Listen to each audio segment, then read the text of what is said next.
मानवाधिकार दिवस का थीम क्या है। सभी के लिए स्वतंत्रता और समानता और न्याय। ठीक है, स्वतंत्रता होना चाहिए। जैसा कि अभी आप लोग सुन के आ रहे हैं कि मानव अधिकार जो ह्यूमन राइट्स है, वो जैसे ही कोई विश्व में जन्म लेता है, कोई भी बच्चा, कोई भी व्यक्ति है ना, उसको वो अधिकार प्राप्त हो जाता है। उसके लिए कोई संविधान की आवश्यकता नहीं, वो पहले से ही उसको मिल चुका है। ठीक है, और इसके लिए भी मैम बहुत बढ़िया से चंपा में प्रकाश डाले कि किस प्रकार से इसका मैग्ना कार्टा से स्टार्ट हुआ।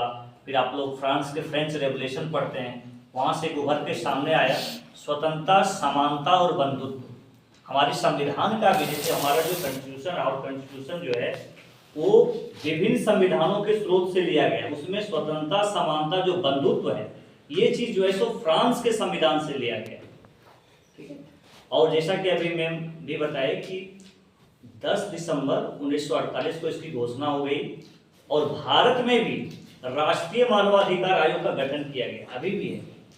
और अभी वर्तमान में इसके जो अध्यक्ष हैं वो अरुण कुमार मिश्र हैं। जनरली इसके जो अध्यक्ष होते हैं वो जज होते हैं, जज जो न्यायाधीश होते हैं उन्हीं को बनाया जाता है, मतलब इसका जो है सो अध्यक्ष। वो अभी फिलहाल जो है अरुण कुमार मिश्र जी हैं इसके अध्यक्ष। तो मुझे लगता है कि मानवाधिकार क्या है, कौन कौन से मानवाधिकार होते हैं, वो विस्तृत रूप से आप अच्छा से समझ सके।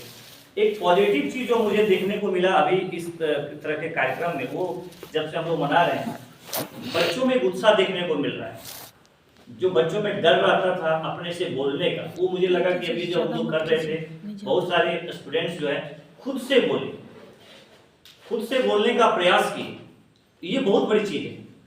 मानव अधिकार भी यही है, जैसा कि अभी आप ही लोग बताए कि मानव अधिकार में हमें दूसरे का भी सम्मान करना है ना, और यदि हमारा कोई हनन करता अधिकार का तो हम लोग को चुप नहीं बैठना है, उसके लिए हमें प्रयास करना। उसके लिए बहुत सारी संस्था है जहां पर हम अपनी जो है सो कंप्लेन कर सकते हैं, हमें न्याय मिलेंगे।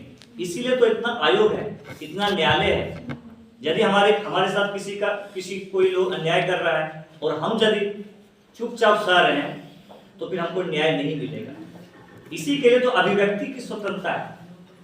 अभिव्यक्ति की जो स्वतंत्रता है कि आप जो कुछ बोलना चाहते हैं, अपना विचार देना चाहते हैं, वो आप दे सकते हैं। ये तो हमारे संविधान में भी मौलिक फंडामेंटल राइट में है, क्योंकि विचारों की आजादी है। लेकिन उसमें भी कंक्लूजन, उसमें भी कुछ है कि हम ऐसा बोले ताकि दूसरे का सम्मान का ठेस ना पहुंचे, हिंसा ना हो जाए। मान लीजिए ऐसा कुछ बोल दिए कि हिंसा हो गया, झगड़ा हो गया, ऐसा भी नहीं बोलना है। बोलने की आजादी है, घूमने की आजादी, आप बोलिए, लेकिन उसके साथ भी दायरे में रहना है। तो आप सभी को बहुत बहुत शुभकामनाएं। आगे चल करके आप लोग इसी तरह से कोई भी प्रोग्राम यहाँ होता है बढ़ चढ़कर हिस्सा लीजिए। अपने अंदर जो डर है उसको हटाइए, क्योंकि आगे चलकर आप ही लोग में कोई वीडियो बनेंगे, सीईओ बनेंगे, आईएएस ऑफिसर बनेंगे, प्रोफेसर बनेंगे। अभी से एक स्टेज मिलता है। College provided with a stage where you express your feeling, expression, है ना, ये आपको एक स्टेज मिलता है, एक बहुत बढ़िया स्टेज की अपने आप मित्रों के सामने बोलते हैं, टीचर के सामने आप बोलने का अवसर मिलता है। और यही अवसर आपको आज अभी माननीय प्रधानमंत्री जी स्पीच देते हैं, क्या वो रट के देते हैं? नहीं, आज तक मैं उनको कभी भी स्पीच देते हुए कोई स्टेज को मैंने नहीं देखा है। वो थीम को पकड़ते हैं कि हमको कहाँ बोलना है, कैसे बोलना है। आगे चलकर आप लोग भी अच्छा से बोलिएगा। बहुत बहुत धन्यवाद आपसे।